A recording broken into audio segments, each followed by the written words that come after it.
Selamat pagi pendengar di seluruh Indonesia. Kita berjumpa lagi hari ini dengan saya, Dr. Suhento Liao. Kita akan membahas Alkitab sesuai dengan acara kita Through the Bible, dari Injil Matius hingga Kitab Wahyu. Dan pagi hari ini, Anda pasti sudah bangun dan mungkin ada yang mengantar anaknya ke sekolah. Baik sekali, keluarga Kristen yang baik adalah keluarga yang harmonis. Orang tua mengasihi anak dan anak taat kepada orang tua. Ini keluarga yang sebagaimana mestinya. Dan hari ini kita sampai di Injil Yohanes pasal yang ke-13. Injil Yohanes pasal yang ke-13. Sebelum kita membacanya, kita akan berdoa terlebih dahulu.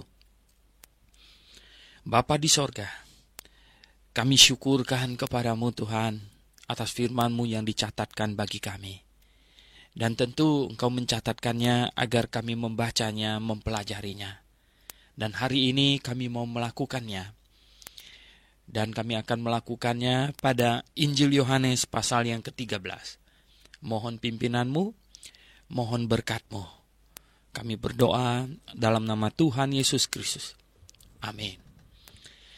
Oke, Pak Alkitomboku akan membantu kita membaca dari ayat 1 hingga ayat 20. Ya, satu perikop ayat 1 sampai ayat 20. Silakan. Sementara itu sebelum hari raya Paskah mulai, Yesus telah tahu bahwa saat itu sudah tiba untuk beralih dari dunia ini kepada Bapa. Sama seperti Ia senantiasa mengasihi murid-muridnya, demikianlah sekarang Ia mengasihi mereka sampai kepada kesudahannya. Mereka sedang makan bersama, dan iblis telah membisikkan rencana dalam hati Yudas Iskariot, anak Simon, untuk mengkhianati Dia. Yesus tahu bahwa Bapanya telah menyerahkan segala sesuatu kepadanya, dan bahwa Ia datang dari Allah dan kembali kepada Allah.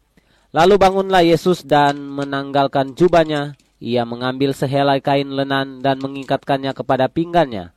Kemudian Ia menuangkan air ke dalam sebuah basi, dan mulai membasuh kaki murid-muridnya, lalu menyekalnya dengan kain yang terikat pada pinggannya. Maka sampailah Ia kepada Simon Petrus. Kata Petrus kepadanya, "Tuhan, Engkau hendak membasuh kakiku?" Jawab Yesus kepadanya, "Apa yang kuperbuat engkau tidak tahu sekarang, tetapi engkau akan mengerti kelak."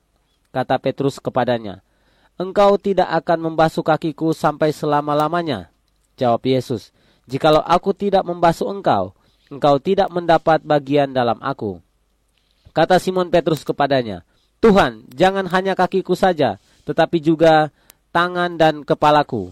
Kata Yesus kepadanya, "Barang siapa telah mandi, ia tidak usah membasuh dirinya lagi selain membasuh kakinya, karena ia sudah bersih seluruhnya.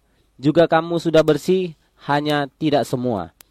Sebab Ia tahu siapa yang akan menyerahkan Dia. Karena itu Ia berkata, "Tidak semua kamu bersih."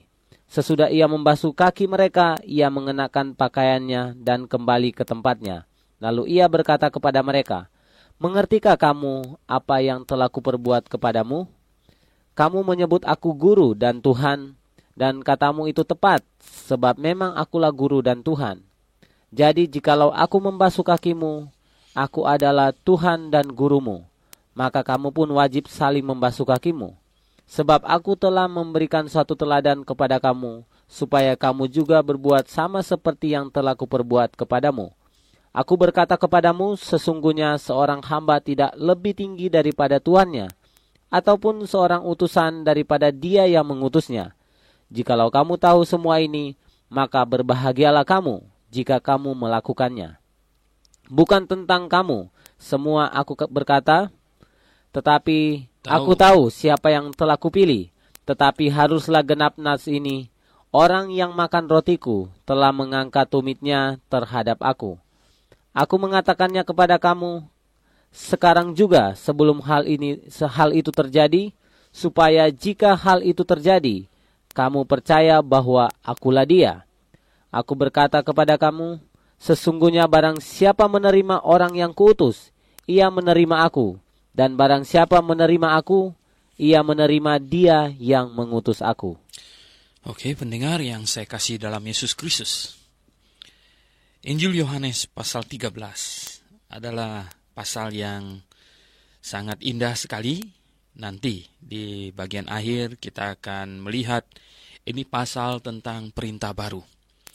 Tetapi sebelumnya kita lihat, katanya sementara itu sebelum hari raya Paskah mulai, ya, jadi menjelang, ya, Yesus telah tahu bahwa saatnya sudah tiba untuk beralih dari dunia ini kepada Bapa.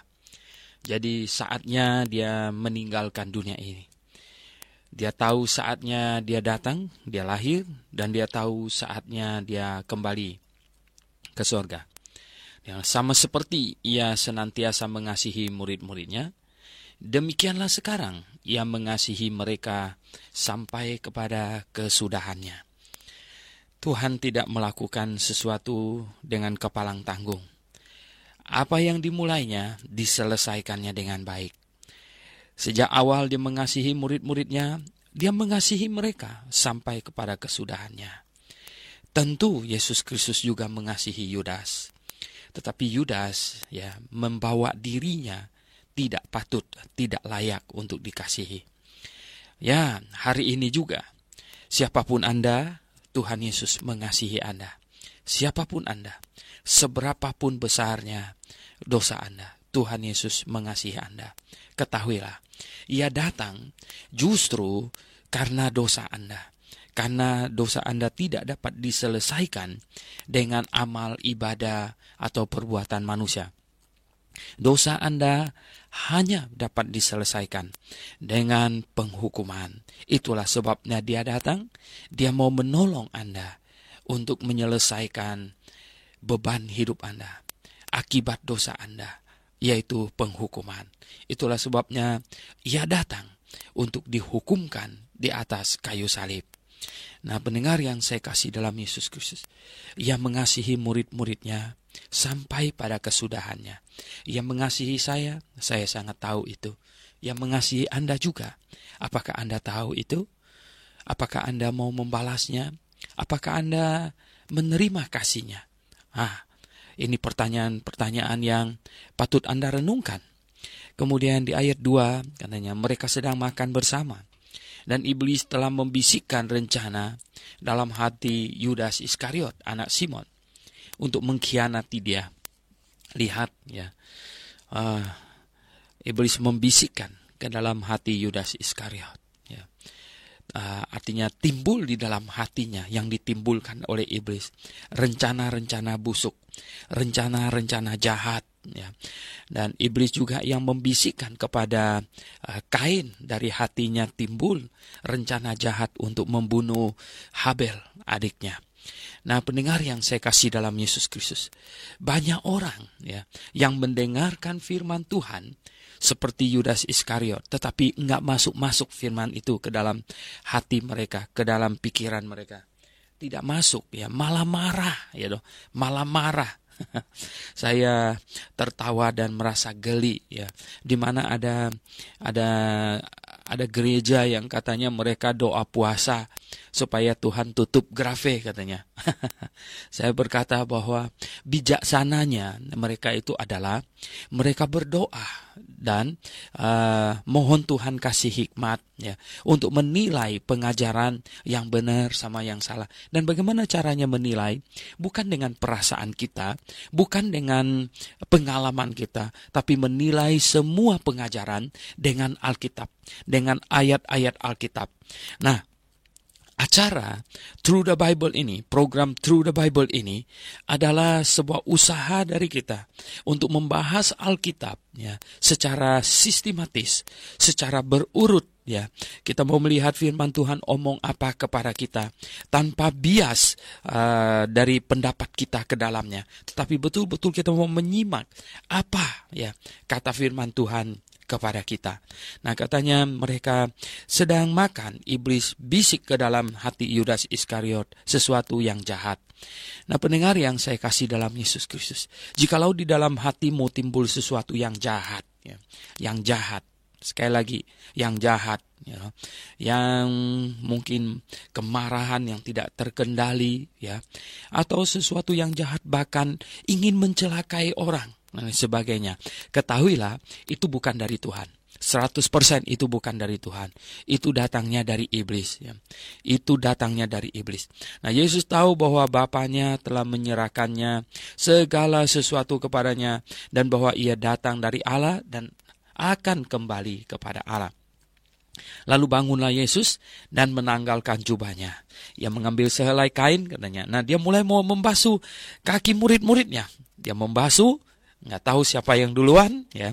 Tapi di sini catatannya bilang akhirnya sampai pada giliran Petrus. Petrus mungkin dari awal melihat dia membasuh temannya, Petrus sudah gusar, ya. Ini sang juru selamat. Petruslah yang berkata, engkau adalah Mesias, anak Allah yang hidup. Dia tahu ini siapa? Ini adalah Mesias, anak Allah yang hidup. Itu sama dengan Allah pribadi.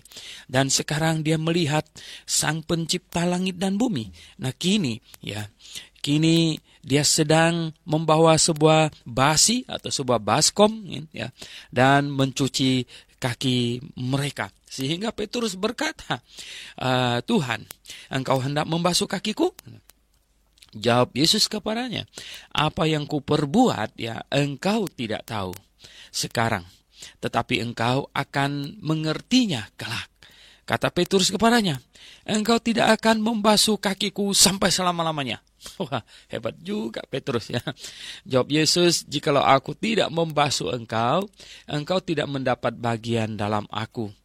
Kata Simon Petrus kepadanya, Tuhan, jangan hanya kakiku saja, tetapi juga tangan dan kepalaku. Kata Yesus kepadanya, barang siapa telah mandi, ia tidak usah membasuh diri lagi, selain membasuh kakinya, karena ia sudah bersih seluruhnya. Ya. Juga kamu sudah bersih, hanya tidak semua kamu. Ya. Jadi pendengar yang saya kasih dalam Yesus, ini karakternya Petrus memang lucu dan mengesankan, ya, di mana dia segala-galanya ingin jadi yang paling hebat. Ya, itu bagus, ya toh. Itu bagus. Lihatlah, dia terheran-heran melihat sang pencipta, ya, membawa baskom dan kemudian membasuh kaki mereka, sehingga dia berkata, enggak, ya, pokoknya engkau tidak membasuh kakiku. Tetapi setelah Tuhan Yesus berkata bahwa jikalau aku tidak membasuh engkau, ya, engkau tidak mendapat bagian dalam aku, malah dia bilang, kalau gitu tangan juga, kepalaku juga. Ya, ini lucu sekali Petrus seperti anak kecil, ya. Tetapi Tuhan Yesus berkata bahwa orang yang sudah mandi tidak usah basuh kepala lagi dan tangan segala. Ya. Orang yang sudah mandi, ya, yang kotorkan kakinya. Nah, kaki mereka mengapa bisa kotor waktu itu? Jelas mereka bukan naik mobil atau naik motor atau naik sepeda. Mereka jalan kaki, ya, jalan kaki. Lagi pula zaman itu jalannya belum di beton, ya, seperti jalan-jaman sekarang, belum di aspal. Jadi tanah kering, ya, tanah kering yang debunya banyak. Kemudian mereka tidak pakai sepatu seperti kita hari ini, sepatu yang bersifat tertutup. Ya, mereka hanya ada alasnya kemudian ada tali yang diikatkan ke ini kakinya gitu, ya. Jadi jelas itu banyak debu bisa lengket ke situ kalau jalan sana kemari, ya. Oleh sebab itu, ya, kalau pergi ke rumah orang, ya, biasanya di depan rumahnya ada disediakan tempayan-tempayan untuk membasuh kaki, ya. Terlebih lagi di mana orang Yahudi itu, ya, mereka gayanya seperti orang Jepang gitu, yang makannya mejanya rendah dan mereka sistemnya kayak galai gitu, ya, jadi agak sedikit baring begitu. Nah, jadi sehingga kaki perlu dicuci, kalau tidak kan kelihatan sekali ada debu lengket di situ, ya. Dan itu, ya, kurang enak, makanya ada ini kebiasaan cuci kaki ini. Jadi kita bisa mengerti, ya.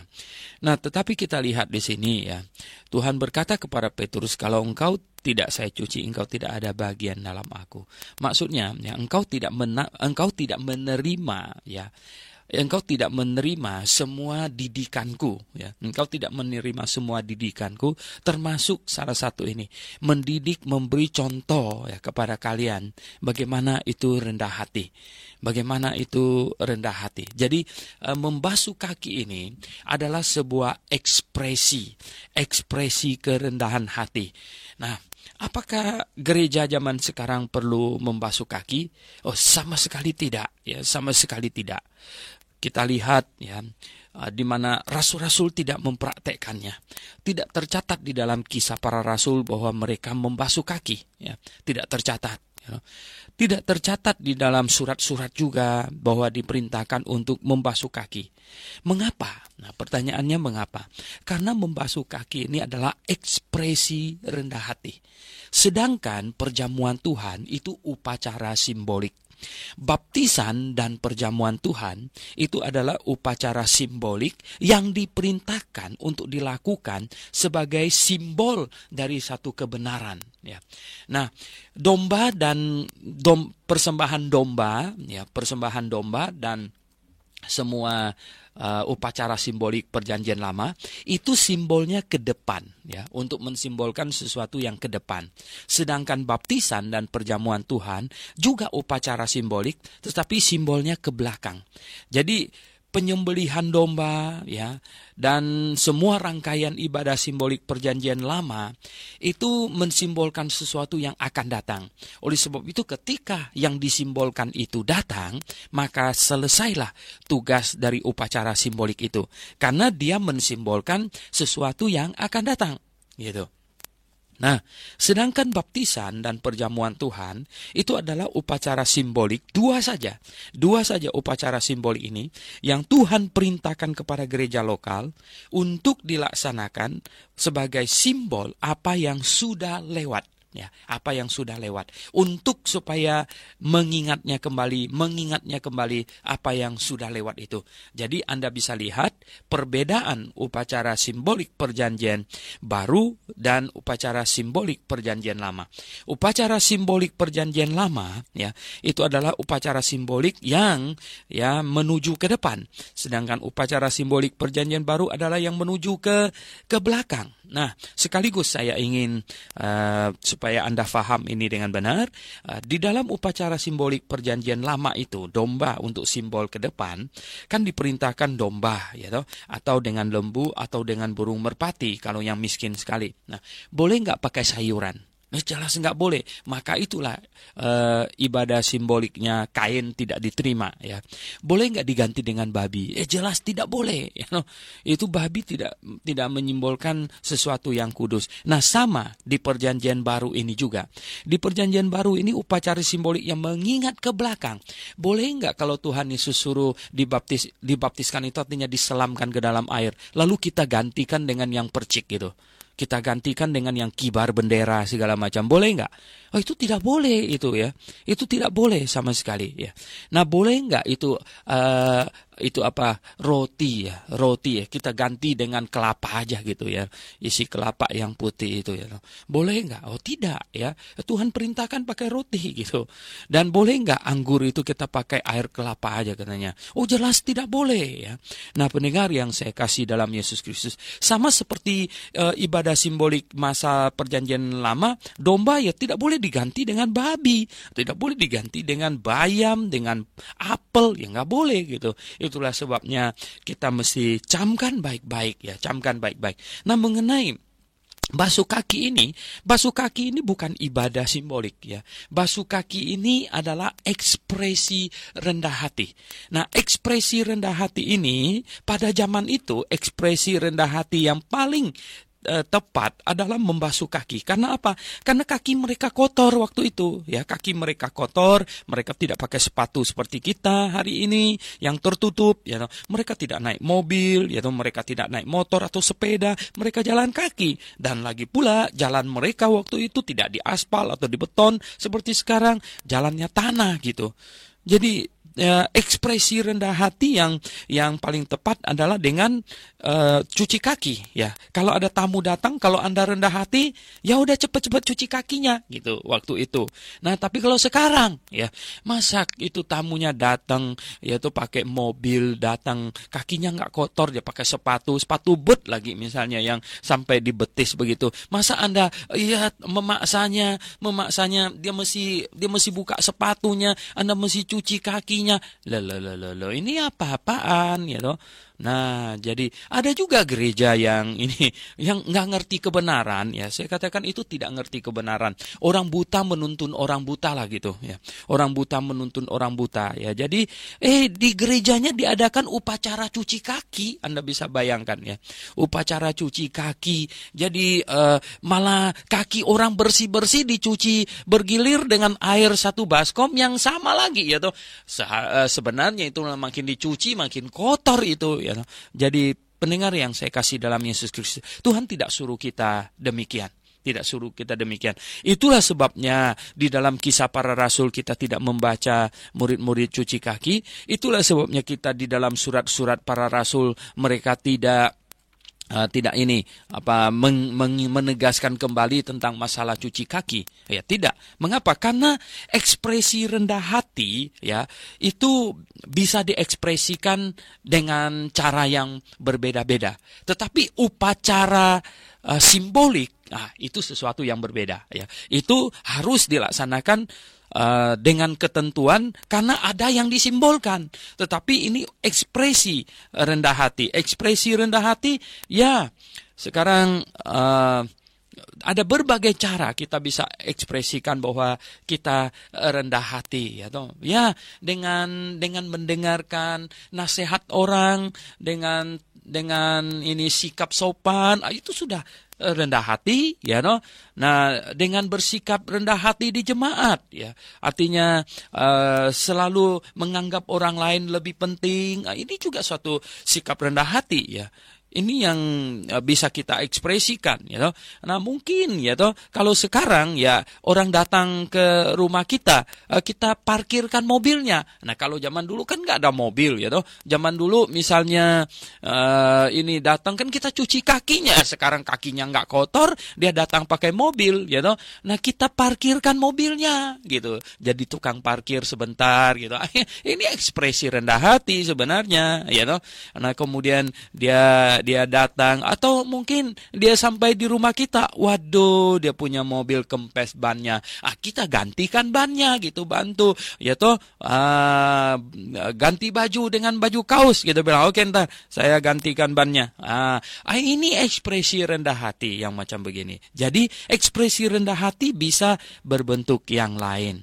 Nah, di sini dikatakan Tuhan Yesus bilang ya, setelah dia mengerjakan semuanya, maka kamu pun wajib saling membasuh kakimu katanya. Ya oke, memang waktu itu ya kalau memang kakinya kotor gitu ya, kalau kaki kotor gitu, itu nggak salah sih. Saya tidak berkata bahwa kita tidak boleh membasuh kaki seseorang ya, bukan ya. Artinya kalau kakinya memang kotor, lalu ada teman kamu datang gitu, dia nggak bawa mobil, dia nggak bawa apa, dia jalan kaki gitu ya nggak. Lalu sampai di rumah kamu gitu, mau nggak kamu ambil air, bilang ntar saya cuci kaki kamu gitu.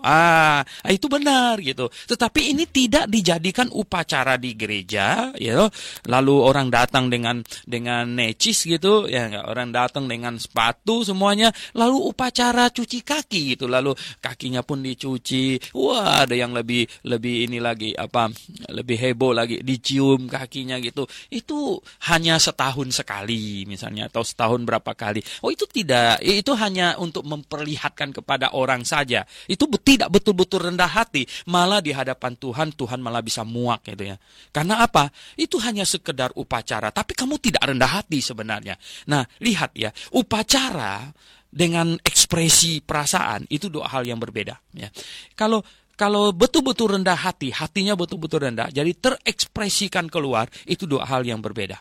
Nah, Mendengar yang saya kasih dalam Yesus Kristus, di sini dikatakan ya, maka Tuhan mengajarkan katanya, aku berkata kepadamu, sesungguhnya seorang hamba tidak lebih tinggi daripada tuannya, ataupun seorang utusan daripada dia yang mengutusnya. Nah, Tuhan mengajarkan kita untuk menerima teman kita yang lain dengan sungguh-sungguh. Di sini dikatakan juga, barang siapa yang menerima aku, yang menerima dia yang mengutus aku, dan barang siapa yang menerima kamu yang saya utus, dia menerima aku. Jadi sungguh-sungguh dengan rendah hati menerima. Sebelum seseorang menerima Tuhan, sebelum seseorang menerima kebenaran, kerendahan hati sangat diperlukan. Itulah sebabnya Tuhan mengajar kita untuk rendah hati, dan dia memberi contoh sebagai ekspresi rendah hati, dia mencuci kaki murid-muridnya.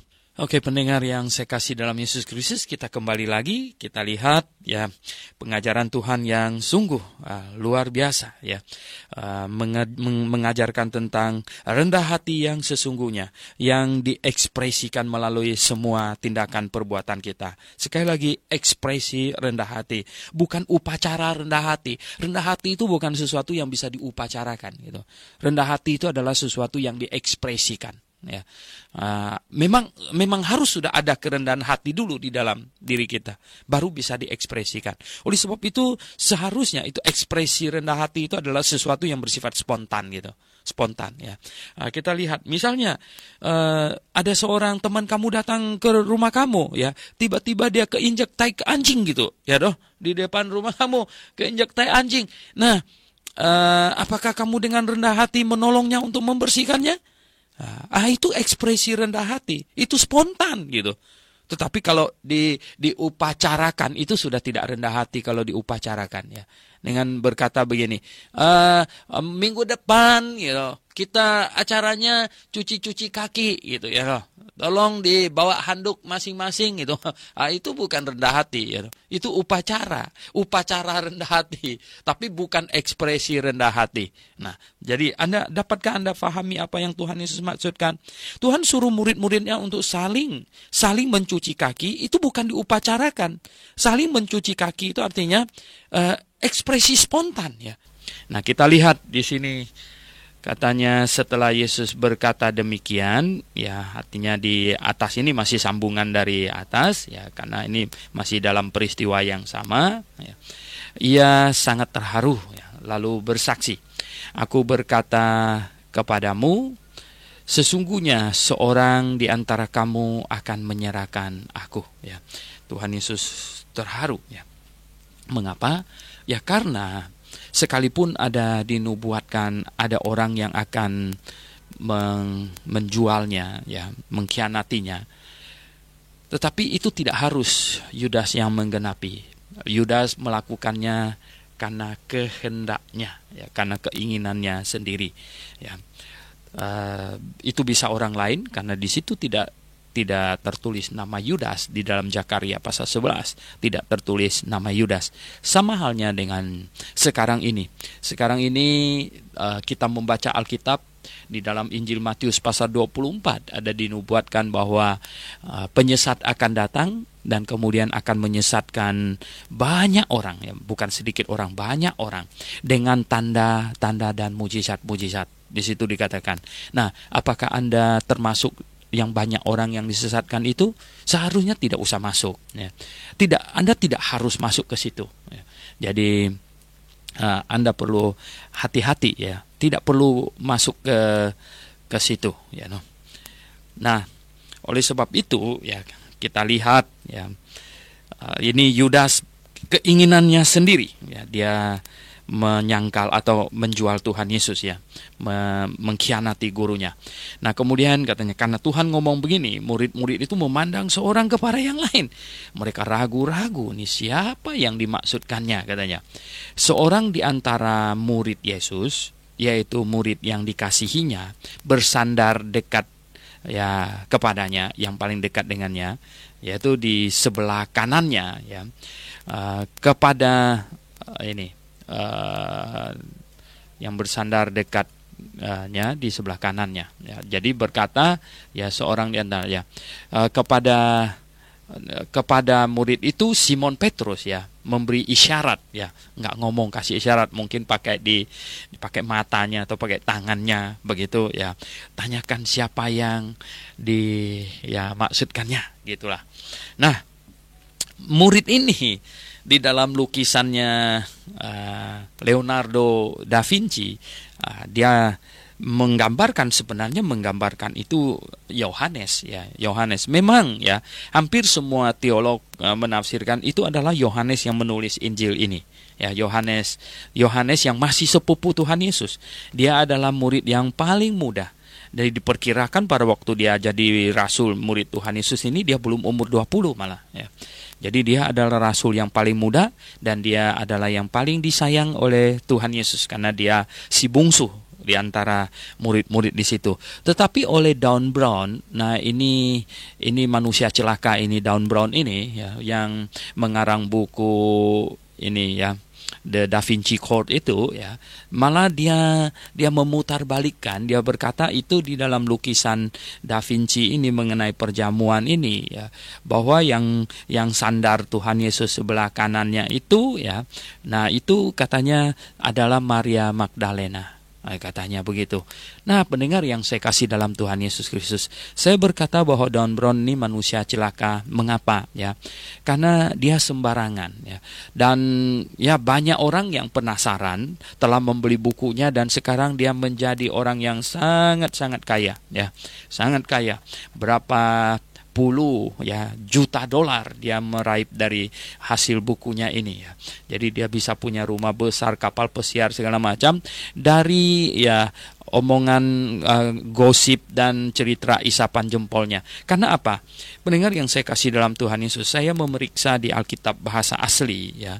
Itu kata murid di situ adalah maskulin ya.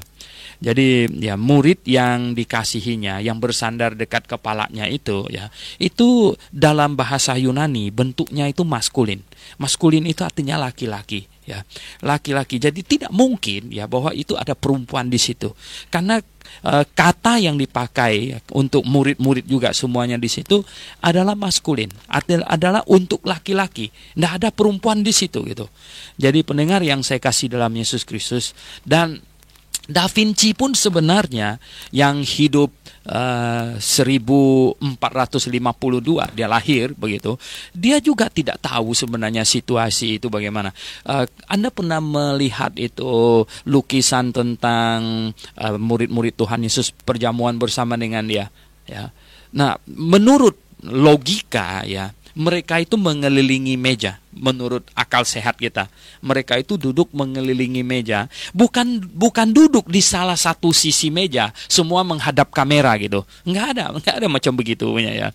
Jadi pendengar yang saya kasih dalam Yesus Kristus, itu Da Vinci sembarangan lukis. Da Vinci tidak tahu apa-apa karena dia hidup sekitar 1500 tahun sesudah peristiwa itu, dan dia tidak tahu muka Tuhan Yesus macam mana, muka Maria Magdalena macam mana, muka Maria macam apa, dia tidak tahu ya. Perlu Anda ketahui, dan jadilah orang Kristen yang dewasa. Jadilah orang Kristen yang dewasa yang tidak beriman secara visual ya. Karena semua lukisan muka Petrus lah, muka Paulus lah, muka Maria lah, semuanya muka Tuhan Yesus lah, itu semuanya itu tidak benar gitu. Ya, semuanya tidak benar. Karena tidak ada orang yang tahu muka Petrus itu macam apa. Tidak ada orang tahu muka Paulus itu macam apa. Ya. Tidak ada orang tahu muka Maria itu macam apa dan muka Tuhan Yesus macam apa. Tidak ada orang tahu. Jadi jadilah orang Kristen yang dewasa. Ya. Jadilah orang Kristen yang beriman pada Alkitab, bukan pada foto gitu ya, bukan pada gambar, bukan pada lukisan. Nah, gara-gara lukisannya si Leonardo da Vinci itu ya, maka oleh Dan Brown ya, itu diputarbalikkan bahwa yang di samping Tuhan Yesus itu Maria Magdalena. Kemudian di dalam novelnya dia cerita bahwa Tuhan Yesus tidak jadi disalib, kemudian kawin dengan Maria Magdalena dan melahirkan anak, dan ada di Prancis Selatan katanya. ini kurang ajar orang itu, ya dia menghujat Allah sebenarnya. Nah, tetapi kita tahu itu tidak benar, karena di dalam Alkitab di sini ditulis, bahkan murid-muridnya di situ, kata bahasa Yunani yang dipakai itu adalah maskulin, dan semua murid di situ laki-laki. Nah, dan Petrus memberi isyarat kepada murid yang di samping Tuhan Yesus itu, yang adalah sebenarnya Rasul Yohanes, ya. Tanyakan siapa yang dimaksudkannya. Murid yang duduk dekat Yesus itu berpaling dan berkata kepadanya, "Tuhan, siapakah itu?" Ya. Nah, pasti dengan suara yang kecil, ya. Berarti hanya Petrus dan murid itu saja yang tahu, ya. Karena namanya orang makan kan, ngobrol sana sini, yang lain semuanya begitu. Sehingga murid yang satu ini tanya, nah ya dia yang menulis ini, ya, yaitu Rasul Yohanes. Dan kemudian jawab Yesus, katanya, mungkin jawab Yesus hanya kepada dia saja, kepada Yohanes ini, dialah yang kepadanya aku akan memberikan roti sesudah aku mencelupkannya. Nah, Yudas Iskariot tidak mendengar ini, apa yang Tuhan Yesus ngomong kepada murid yang bertanya kepadanya. Mungkin dia dan Petrus saja yang tahu itu.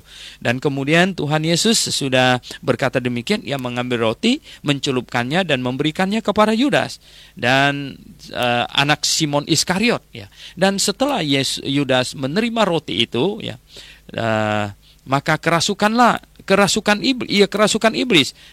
Maka Yesus berkata kepadanya. Jadi Yudas kerasukan iblis dulu, gitu. Baru Tuhan Yesus berkata kepadanya, kepada iblis yang ada di dalam ini, apa yang hendak kau perbuat, ya, perbuatlah dengan segera. Jadi kepada Yudas, ya, dan juga tentu kepada iblis yang sudah merasukinya, bahwa apa yang hendak kau perbuat, perbuatlah dengan segera. Nah, pendengar yang saya kasih dalam Yesus Kristus, camkan kata-kata ini. Apa yang hendak engkau perbuat, hendak, ya. Apa yang hendak engkau perbuat, berarti yang ingin diperbuat, ya, yang ingin diperbuat, yang hatinya ingin. Berarti pertama-tama ada timbul keinginan dulu di dalam hati Yudas, ya. Timbul keinginan di dalam hati Yudas untuk menjual Yesus, untuk mendapatkan uang dengan segala cara, ya, segala cara dihalalkan. Nah, sehingga dia telah berpikir-pikir mungkin selama sekian hari atau sekian minggu, kita tidak tahu bagaimana caranya dia menjual Yesus supaya, ya, dia bisa mendapatkan uang dan lain-lain sebagainya. Nah, tetapi tidak ada seorang pun dari antara mereka yang duduk makan itu mengerti apa yang Yesus katakan itu kepada Yudas, yang tidak ikutin omongan Tuhan Yesus sebelumnya. Artinya dalam hal ini sebenarnya cuma Yohanes dan Petrus yang tahu itu, yang tahu apa, karena Petrus suruh Yohanes tanya, ini siapa yang dia maksud, coba tanya sama dia, gitu. Nah, sementara mungkin yang lainnya lagi ngobrol begitu, kemudian muridnya tanya, siapa dia? Nah, kemudian dia berkata bahwa orang yang saya kasih roti sesudah saya celupkan, itulah dia. Murid-murid yang lain malah menyangka bahwa Tuhan Yesus suruh Yudas untuk melakukan sesuatu yang dia rencanakan, yang baik, ya. Mungkin membeli roti tambahan kah, atau mempersiapkan domba kah untuk dikorbankan nanti pada waktu tanggal 14 Nisan, yaitu besok sorenya, atau apa mungkin mereka pikir, sehingga mereka tidak terlalu peduli, ya. Nah, katanya karena Yudas itu pegang kas, dia bendahara. Nah, pendengar yang saya kasih dalam Yesus Kristus, ini bendahara ini di gereja ini jabatan yang saya katakan jabatan yang rentan. Itu pekerjaannya Yudas itu, ya. Jadi kalau pendengar kebetulan Anda bendahara gereja, saya ingin kasih tahu Anda bahwa Anda ada di posisi yang sangat-sangat genting, ya. Anda pada jabatan yang sangat rentan untuk dipakai oleh iblis. Ada banyak pencobaan di bidang itu, ya. Oleh sebab itu Anda perlu sangat berhati-hati, ya, sangat berhati-hati. Jangan sampai iblis masuk ke dalam hatimu dan engkau menjadi lebih cinta uang daripada kebenaran. Nanti engkau bisa melakukan sesuatu yang, ya, sangat tidak baik, gitu, ya, sangat mengerikan. Nah, Pendengar yang saya kasih dalam Yesus Kristus, banyak orang yang tidak sepatutnya jatuh, ya. Orang yang baik, orang yang tulus, ya. Biasanya orang yang diangkat sebagai bendahara gereja kan justru dianggap oleh teman-teman yang lain, anggota jemaat yang lain sebagai orang yang bisa dipercaya, gitu ya. Baru diangkat sebagai bendahara gereja. Kalau tidak dipercaya, ya tentu nggak ngangkat dia dong jadi bendahara. Pasti orangnya sangat rohani dan bisa dipercaya. Nah, hati-hati ya, karena Anda ada di posisi yang dipercaya oleh teman, oleh semua, oleh gembala dan lain sebagainya. Nah, Anda bisa bahaya gitu ya. Anda bisa jadi sasaran serangan iblis. Hati-hati itu. Nah, pendengar yang saya kasih dalam Yesus Kristus, kita lihat ya, karena Yudas memegang kas, kemudian dia pergi. Nah, teman-temannya nyangka ini dia disuruh beli bahan tambahan, ya mungkin apa yang diperlukan begitu. Dan pendengar yang saya kasih dalam Yesus Kristus, katanya sesudah Yudas pergi, ya berkatalah Yesus, sesudah Yudas pergi berkatalah, sekarang anak manusia dipermuliakan, ya, dan Allah dipermuliakan di dalam dia. Jadi pendengar yang saya kasih dalam Yesus Kristus, Tuhan Yesus melihat bahwa salib itu adalah tempat di mana dia dipermuliakan. Salib itu sekalipun dia sangat menderita, itu adalah momen dia akan beralih dari manusia yang hina, yang kembali sebagai Allah yang penuh dengan kemuliaan. Jadi dia akan dimuliakan. Jadi pendengar yang saya kasih dalam Yesus Kristus, kalau kita mau dimuliakan bersama dengan Tuhan, kita tidak boleh takut akan kematian, ya. Karena kematian itu hanyalah sebuah momen transisi,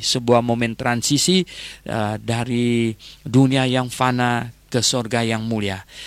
Sebuah momen untuk melepaskan tubuh jasmani kita yang penuh kelemahan, yang fana ini, dan digantikan dengan tubuh kebangkitan yang baru dan yang mulia. Jadi pendengar yang saya kasih dalam Yesus Kristus, kadang-kadang kita ini lucu gitu ya. Kita tuh nggak mau lepaskan tubuh yang jasmani ini, tapi kita ingin tubuh yang rohani yang baru itu. Padahal itu tidak mungkin, kata Petrus, tidak mungkin di dalam surat Petrus itu ya. Jadi sekarang bagaimana kalau anak kamu ya lagi habis selesai main sepak bola, lalu pakaiannya kotor ya tuh, penuh dengan lumpur segala macam. Nah, lalu tiba-tiba dia masuk ke dalam kamar dan dia ambil pakaian yang baru, yang bersih, kemudian dia mau pakai pakaian itu dengan tidak dia lepaskan pakaian yang lama. Anda reaksinya gimana? Anda reaksinya gimana? Wah, pasti Anda akan teriak habisnya toh. Bilang, "Jangan pakai itu, bajunya yang kotor dicopot dulu." Ya toh. Wah, Anda akan teriak. Nah, demikianlah kita juga ya. Kalau kita mau supaya mengenakan tubuh kebangkitan, tubuh yang baru, kita harus rela dicopot ini tubuh kita yang lama ini, dicopot dulu ya. Bagaimana kalau anak Anda berkata, nggak mau, saya nggak mau buka ini baju saya, ini baju kesayangan saya ya. Wah, kita bilang nggak bisa ya. Bisa-bisa Anda ini ambil rotan dan itu sabet itu anak kamu itu ya. Karena apa? Masa nggak mau kenakan baju yang udah kotor, nggak mau lepaskan baju yang sudah kotor ini untuk mengenakan yang baru. Demikianlah kita ya. Maka harusnya kita ini ya rela ya. Bahkan sebenarnya orang Kristen yang sudah sungguh-sungguh pasti masuk surga ya. Kita tidak takut akan kematian sedikit pun ya. Tidak takut akan kematian sedikit pun. Jadi pendengar yang saya kasih dalam Yesus Kristus ya. Ada orang yang marah pada pengajaran saya, dia telepon saya, dia ancam dia mau bunuh saya. Saya tertawa sekali di telepon itu. Saya berkata, "Aduh," saya bilang, "kamu masalah ancam orang," saya bilang ya. "Kalau kamu ancam orang yang kepingin mati, kamu salah ancam orang," saya bilang ya. "Bahwa saya menulis buku kapan saja saya mati, saya pasti masuk surga. Apa kamu kira saya takut mati?" saya bilang. Nah, saya mau harap ya, kalau bisa lebih cepat dikit, saya bilang ya. Karena apa? Saya sudah rindu pergi kepada Tuhan ya. Saya rindu pergi kepada Tuhan. Jadi pendengar yang saya kasih dalam Yesus Kristus, lihat, Tuhan Yesus tahu bahwa hari penyalibannya sudah tiba dan dia berkata dia akan dimuliakan ya. Kalau kita pun ingin dimuliakan bersama dengan Tuhan, kita tahu kita harus melepaskan tubuh jasmani yang fana ini. Jikalau Allah dipermuliakan di dalam dia, Allah akan mempermuliakan dia juga di dalam dirinya, dan ia akan mempermuliakannya. Dan Akhirnya Tuhan Yesus berkata, "Hai anak-anakku, ya, hanya seketika saja lagi aku akan bersama kamu dan kamu akan mencari aku. Dan seperti yang telah kukatakan kepada orang-orang Yahudi, ke tempat aku pergi tidak mungkin kamu datang.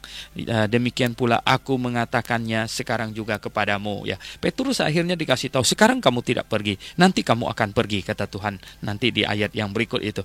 Nah, Tuhan akhirnya memberikan kepada murid-muridnya, ini perintah baru, katanya. Perintah baru kepada, sekali lagi, ini perintah baru. Perintah baru yang menjadi tanda bahwa kita murid Tuhan. Tanda perintah baru kepadamu, yaitu apa? Supaya kamu saling mengasihi, sama seperti aku telah mengasihi kamu, demikian pula kamu harus saling mengasihi. Dengan demikian semua orang akan tahu bahwa kamu adalah muridku, yaitu jikalau kamu saling mengasihi. Oh pendengar yang saya kasih dalam Yesus Kristus, tanda bahwa engkau betul-betul murid Tuhan, tanda bahwa engkau sungguh-sungguh dilahirkan kembali adalah engkau mengasihi, Oleh sebab itu, pendengar yang saya kasih dalam Yesus Kristus, ya, jikalau ada antara kamu jikalau antara pendengar yang mendengarkan pengajaran apapun juga, ya, kemudian marah, kemudian apalagi berencana melakukan sesuatu yang jahat, itu membukti balikkan bahwa Anda tidak dilahirkan kembali, bahwa Anda milik iblis sesungguhnya, ya. Oh, sekalipun saya juga tahu ada banyak ajaran sesat, ya. Saya tahu, saya seringkali menyebut ini ajaran sesat, itu ajaran sesat. Tetapi saya tidak punya rencana sedikit pun untuk pergi marah mereka, apalagi membenci mereka, dan lain sebagainya. Itu tidak boleh. Ya, itu tidak boleh. Ya, bahkan gereja itu sesat. Kalau ada gereja sesat mau berdiri di samping gereja saya, ya go ahead, silakan aja, gitu ya. Tetapi saya tetap akan kasih tahu jemaat saya, itu gereja sesat di sebelah, bahaya, kalian jangan pergi. Dan kesesatannya di mana? Nah, mesti dijelaskan begitu. Jadi pendengar yang saya kasih dalam Yesus Kristus, kita tidak boleh membenci orang. Kita saling mengasihi. Saling mengasihi itu harus dimulai dengan kita mengasihi orang. Nah, mengenai dia balik mengasihi kita atau tidak, itu urusan dia gitu. Yang jelas saya mengasihinya. Itu prinsip kita. Jadi saya mengasihinya, sekalipun dia salah, saya mengasihinya. Tapi masalah dia balik mengasihi saya atau tidak, yaitu apakah dia juga murid Tuhan apa bukan? Gitu. Kalau dia bukan murid Tuhan, mana mungkin dia balik mengasihi kita? Nah, pendengar yang saya kasih dalam Yesus Kristus. Jadi hati-hatilah jikalau Anda mau membuktikan dirimu adalah murid Tuhan, gitu. Nah, Simon Petrus berkata kepada Yesus, "Tuhan, kemana engkau pergi?" Dia bilang, ya, Tuhan bilang, "Ke tempat aku pergi, engkau tidak dapat mengikuti aku sekarang, tetapi kelak engkau akan mengikut aku." Ya, betul. Ya, nanti Petrus akan pergi, Petrus akan meninggal juga, akan meninggalkan tubuhnya yang fana, kemah, kata Petrus menyebutnya dalam suratnya tuh kemah, katanya, ya. Nah, Tuhan, mengapa aku tidak dapat mengikuti engkau sekarang? Aku akan memberikan nyawaku bagimu. Wah, Petrus bilang, aku siap mati sekarang, bukan nanti, tapi sekarang, katanya. Wah, hebat juga, ya. Tetapi kemudian Tuhan Yesus bernubuat, katanya. Ya, ini jawab Yesus, "Nyawamu akan kau berikan kepadaku?" Ya, sesungguhnya aku berkata kepadamu, ya, katanya. Ya, sebelum ayam berkokok, engkau telah menyangkal aku 3 kali. Oh Petrus, ya, engkau boleh sesumbar, engkau mau berikan nyawamu sekarang juga, ya. Tetapi sebelum ayam berkokok, engkau telah menyangkal aku 3 kali. Jadi pendengar yang saya kasih dalam Tuhan Yesus, kalau kita belajar dari apa yang terjadi pada Petrus ini, lebih baik kita merenung, ya. Setiap ada hal apa-apa kita merenung. Oke, kita bisa berkata, "Tuhan, saya bertekad jadi murid-Mu sampai akhir hidupku. Saya bertekad untuk bersaksi bagimu, ya, apapun yang terjadi, penganiayaankah, apakah saya tetap jadi murid-Mu." Itu kita katakan kepada diri kita sendiri, ya. Kita yakinkan ke dalam hati kita. Kita katakan ke dalam lubuk hati kita, saya akan menjadi murid yang sejati. Saya akan membuktikan kepada Tuhan bahwa di dunia ini, ya, kalau banyak orang zaman sekarang ini yang menentang dia, yang melakukan hal-hal yang mengkhianatinya, tapi Tuhan, ya, aku bertekad tidak mau. Nah, kita katakan kepada diri kita sendiri, marilah Pendengar yang saya kasih dalam Yesus Kristus, ya kita jangan ini sembarangan ekspresi keluar, nanti ya itu hanya untuk supaya konsumsi orang luar, ya tidak perlu kita katakan itu pada diri kita sendiri. Oke, pendengar yang saya kasih dalam Yesus Kristus, mari kita berdoa. Bapa di sorga, terima kasih untuk firman-Mu yang sudah kami bahas, kami pelajari. Mohon Tuhan berkati agar firman-Mu yang sudah kami pelajari tertanam di dalam hati kami dan berbuah lebat. Kami berdoa dalam nama Tuhan Yesus Kristus. Amin.